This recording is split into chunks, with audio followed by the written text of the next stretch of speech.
Hey y'all, and welcome back to the channel, Johnny5KMusic.official. I'm going to try to do something a little bit different this time. I've been struggling trying to get this thing set up, or just trying to come up with ideas of what to bring you. But anyway, today I'm going to try to show you basically the basic components that I used in making a West Coast type, like a chill West Coast type boom bap beat. Kind of sort of like a cross between a Dr. Dre track and perhaps DJ Quick. Those two were major influences for me growing up. I'm an East Coast boy, but yeah, I was all into that West Coast. If you hear jingle jangling in the background, that's my dog. She's sitting up on the couch behind me. But anyway, here we go.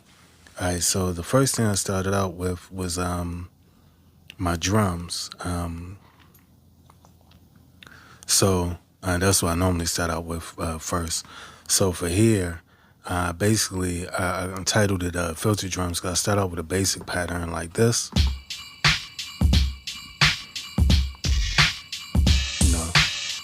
Real basic, but kind of sort of in the pocket. And then what I do, because these aren't going to be the primary drums, I normally go in and I add some effects to degrade the drums, to push them back a little bit, but just so there'll be an accent. So I'm going to unmute this insert layer. So even though it brought them up, it gave them some crunch, but they still sitting back a little bit. So those are my filtered drums. For the next element that I brought in on top of those, I'm going to have my regular drums. I call those my basic drums, and those are going to be the ones that kind of poke out on top. And they go like this.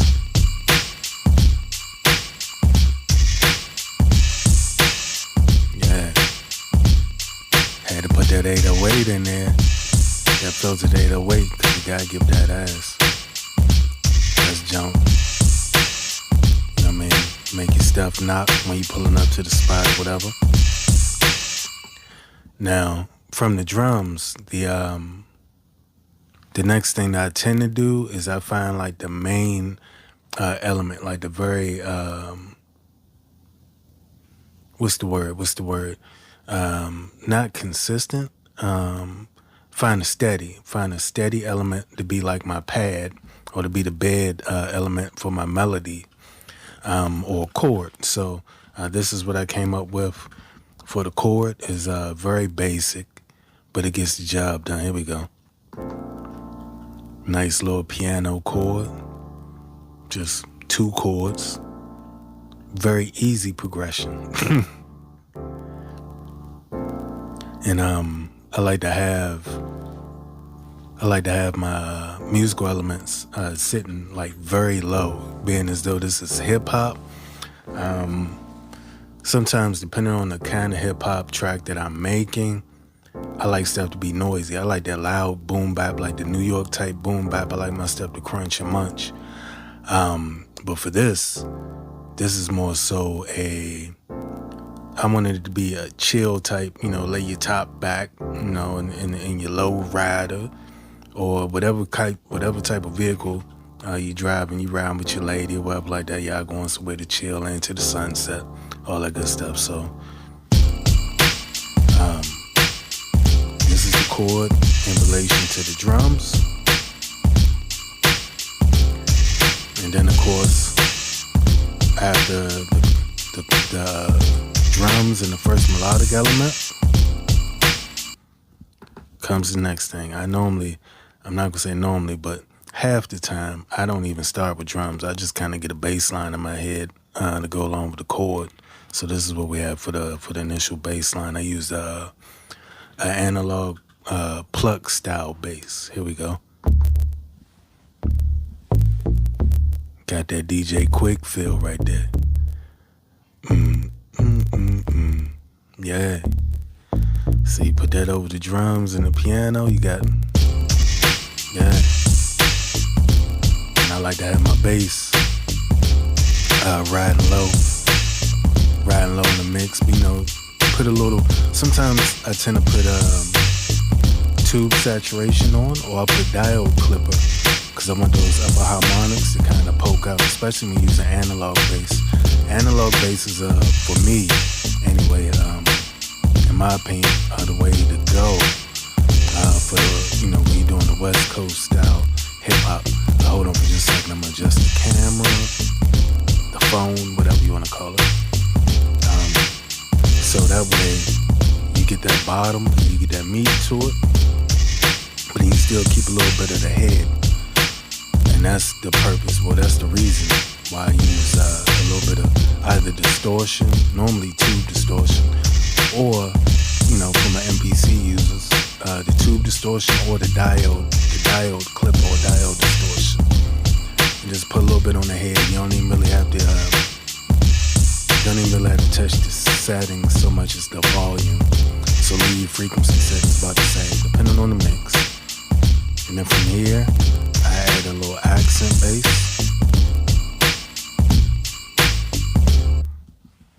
So I'll mute everything. And I'm just going to have the accent bass playing along with the pluck bass. And it's going to become a detail. Yeah, a little spacey bass. And then, of course, I like to have my bread and butter. Well, for me, because when I was a kid, this is what really got me into the West Coast hip-hop music. Beyond the fact that, as a kid, I used to listen to the same stations that my parents did, because I had to, be in the car and stuff like that. And you hear Parliament playing, and I always like that whine and whistle type, that funky sound. So got a soft lead sound in there. Got that real low. Bring it up just a little bit. But I like to keep that low because the frequency range can sometimes conflict with your MC or your vocalist. It can compete in similar frequency ranges, especially between 1,000 and 3,000 kilohertz. So I'm gonna pull that back down for now. I just wanted to poke out so I can demonstrate what I was talking about. So I'm pulling that back down. And the next thing I put was an accent, a little bottle sound.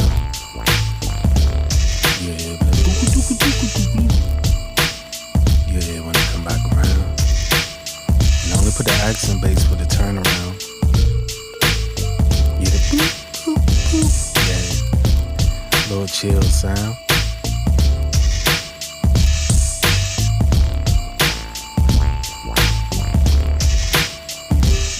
And then from there, brought another accent sound in.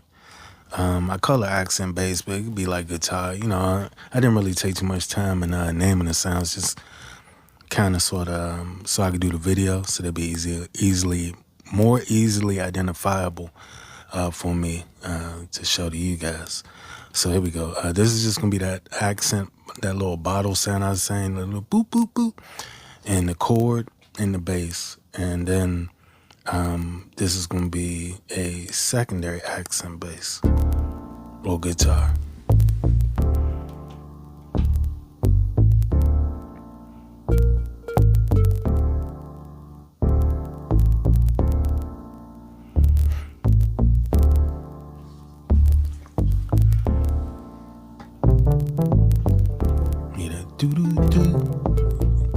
Yeah, so you bring the soft lead and the other accent back in.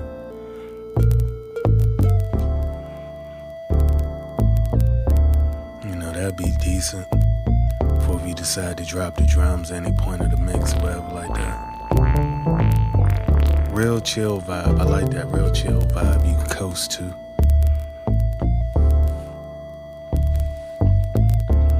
But then from here, got my OG gangster West Coast lead. Straight Parliament and Funkadelics. heavily Dr. Dre inspired right here. Here we go.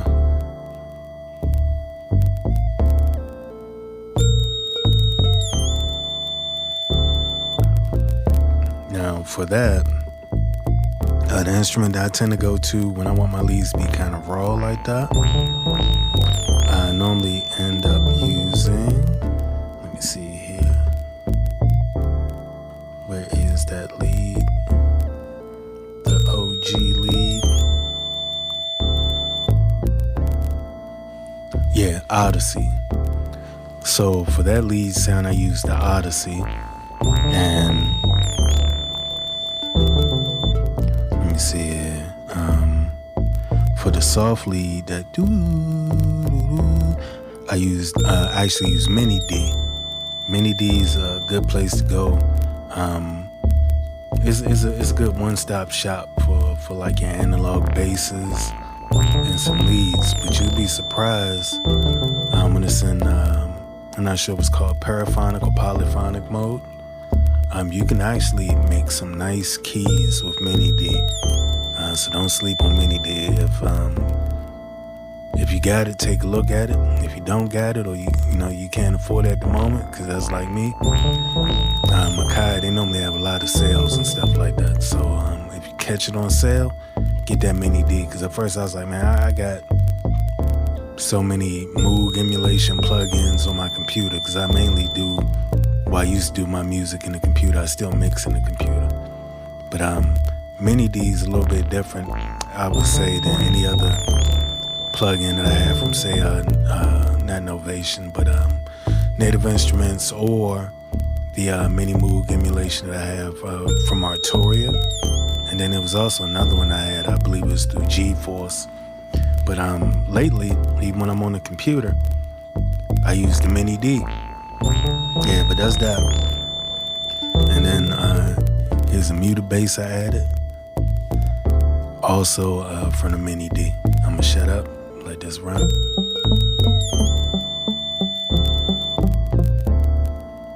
See, a little counter melody type thing going on.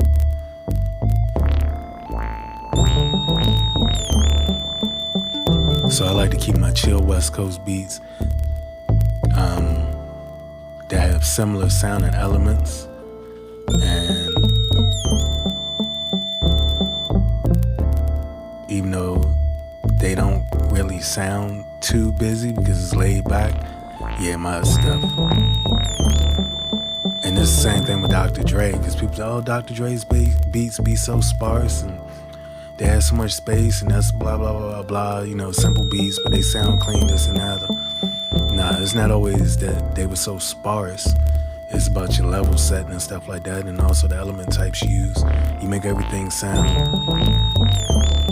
kind of like it's one person playing multiple parts of the same instrument or different intonations, but it's really a whole bunch of instruments. So anyway, I'm gonna shut up and I'm gonna let y'all ride out to the full beat. Here we go. Let me cut that out, cut that out, cut that out. I'm gonna shut up.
Yeah, I messed up that end part, but I ain't sequenced the beat out yet or nothing like that. This is all on one sequence.